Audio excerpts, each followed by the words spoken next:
You probably know that toxic algae blooms have become an annual summertime occurrence in western Lake Erie.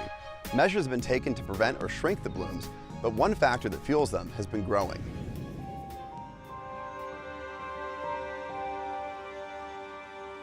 What's become the new normal is severe toxic algae outbreaks in western Lake Erie. That impairs clean water, it harms fisheries, it interferes with tourism and outdoor recreation, and it makes Toledo and Northwest Ohio a much less pleasant place to be. That should not become the new norm. That's not acceptable. Communities relying on Lake Erie for water, income, and recreation have been battling toxic algal blooms for years. Most notably, in 2014, citizens were told, don't drink the tap water for 3 days. 500,000 people were impacted. These toxic blooms are fueled by nitrogen and phosphorus, intended to feed crops. Both are nutrients which can boost productivity and profitability of farmers' fields. But when those nutrients wash off of fields, they can flow down the Maumee River and into western Lake Erie, feeding explosive growth of toxic cyanobacteria. On the one hand, Northeast Ohio is home to some of the highest agricultural productivity in the country. On the other, western Lake Erie experiences intense algae blooms every summer, fueled by agricultural runoff. The challenge is to prevent cyanobacterial blooms while maintaining agricultural production. Jeff Reuter is the former director of Ohio Sea Grant's Stone Laboratory and helped lead a task force which recommended reducing phosphorus loading in Lake Erie by 40% as part of Annex 4 of the Great Lakes Water Quality Agreement. As the amount of phosphorus on a field increases, the amount of phosphorus that runs off from that field also increases. We can look at the load that comes in out of the Maumee River, and in over 85% of that is because of agricultural runoff, both fertilizer and manure.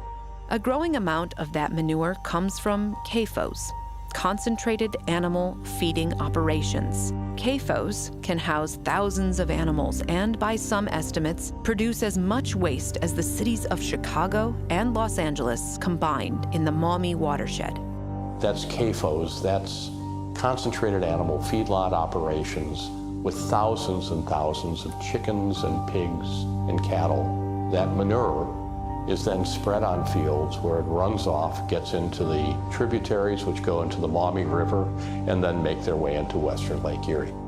Environmental Law and Policy Center in Chicago has been studying the impacts of a growing number of factory farms in Ohio. Senior research analyst Lucas Stevens co-authored a report with Environmental Working Group. Their findings indicate that CAFOs are largely unregulated sources of the nutrients which fuel algal blooms. You can see our estimate of how much manure is being generated at all of the facilities that are in the Maumee River watershed. We found 775 animal feeding operations, and that's vastly more than are permitted in the state records.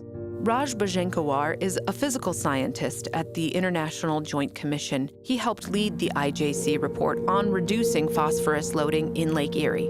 We cannot not have agricultural practices, which is important for this economy and, food production. But same time, we have to be very responsible in terms of how much phosphorus we put it in rivers and lakes. Through the Great Lakes Water Quality Agreement, 40% reduction on the both dissolved reactive phosphorus and the total phosphorus can reduce these blooms significantly. Ohio, Indiana, Michigan, and the province of Ontario, they agreed among them they would reduce phosphorus pollution by 40% by 2025. And they'd reduce it at sort of a milestone, 20% by 2020.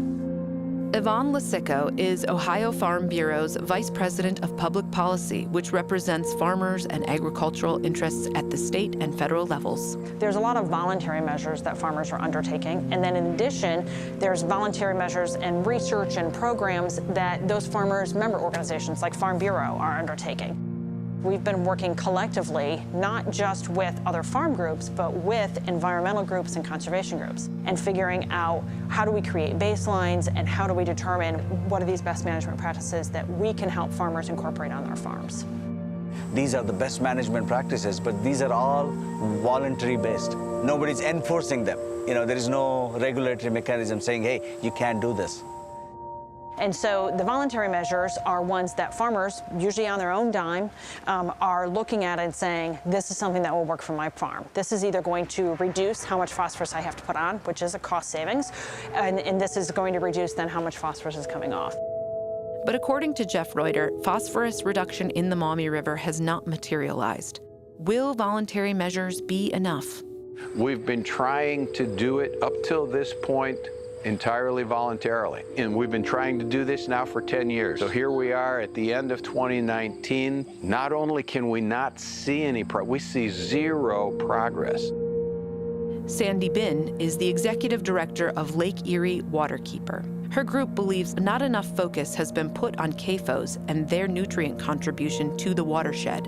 Commercial fertilizer phosphorus has gone down by 30 to 50% over the last 20 years. And we're looking at the data and the science and seeing that the number of animals in the watershed has increased substantially by about 40% from 2005 to 2018, with a comparable increase in the amount of manure and a comparable increase in the amount of phosphorus. So if on one side we're taking it out and we're adding it on the other, this lake is never going to recover.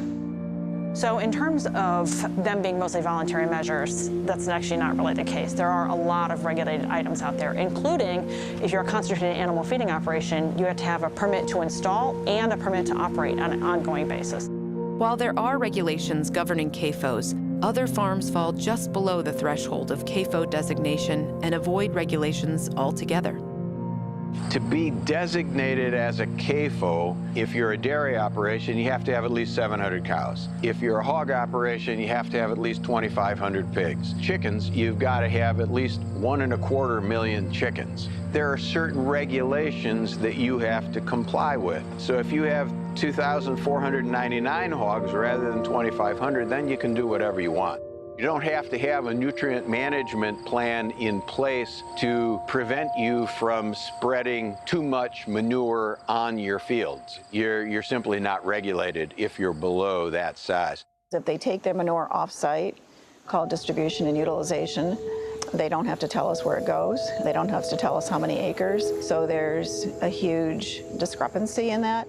The Environmental Law and Policy Center has been working to identify large farms within the Maumee watershed, which have escaped CAFO designation. We can identify the barns through aerial imagery because they are very, very standardized. What you would see from the ground is very nondescript. They're sort of low-slung, long barns. You wouldn't recognize it as a big factory. They cram as many animals as they can into these barns. They prefabricate the facilities, which are automated to feed and water the animals, and then take the waste and put it either in underground storage or manure lagoons on the surface.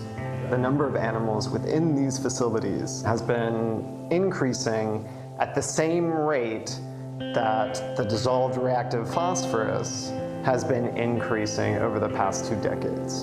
CAFOs produce millions of gallons of liquid manure. And the fact that it's already liquid when it gets applied to fields means that it runs off easier during rainstorms, but it also means that it's more expensive to transport, which creates the siloing effect of the manure being applied to fields closer to the CAFO, which means that it accumulates nutrients in the soil. On the manure side, where it's, you could put in the soil 150 parts per million of phosphorus. That's not what you need to grow a crop. You need 40 parts per million or less. That's what the commercial fertilizer people use as their guideline, if you will.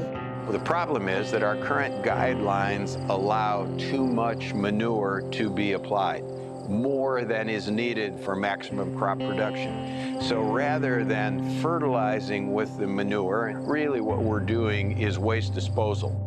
If in fact it's to replace fertilizer, it should be having the same rules as fertilizer, and that's a huge effort that a lot of us are advocating for. And the response we get from meat and dairy is, you'll put us out of business, and no one wants to put them out of business.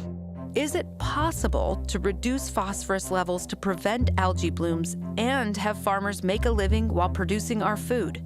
Chris Kurt is a corn and soybean farmer participating in a 5-year, $1 million nutrient mitigation project supported by the Ohio Farm Bureau and the U.S. Department of Agriculture. I'll be honest, farmers don't always change easily. A lot of our farmers, they've done the same thing for a generation, and maybe it was passed on from the previous generation. Think of it this way. I've been spreading my manure on this 100-acre plot here every year for the last 10 years. Suddenly, you're telling me that I now need to transport that manure a greater distance, and instead of spreading it on 100 acres, I need to spread it on 1,000 acres. That's going to cost more.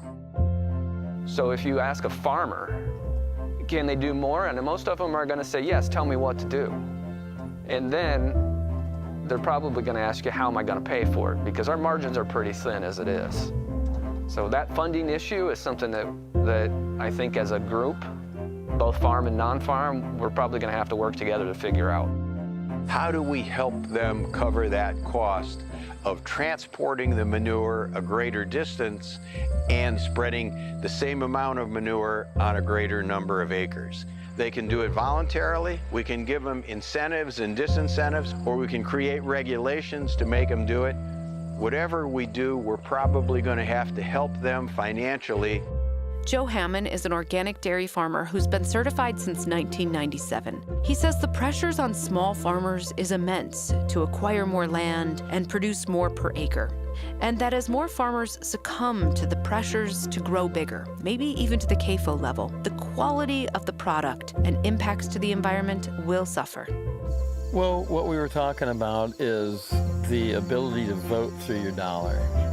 If you're going to buy it from the cheapest discount place that just deals in quantity, you're going to support a farming system that's going to think in the same trail. You know, if you want to pay that extra dollar, there's a reason for that, because those farmers are spending more time, more effort, and more expensive inputs to get you a quality product. If you are ready to pay for it and put the pressure on your food producer to produce the food in a cleaner way, you know, they have to change. It's both mutual, right? It's all about, you know, the cost and responsibility. So that all comes right back out here to the field. What are they looking for and how do they want it raised? Fast and cheap, or do they want something with some quality? The health of Lake Erie could hang in the balance.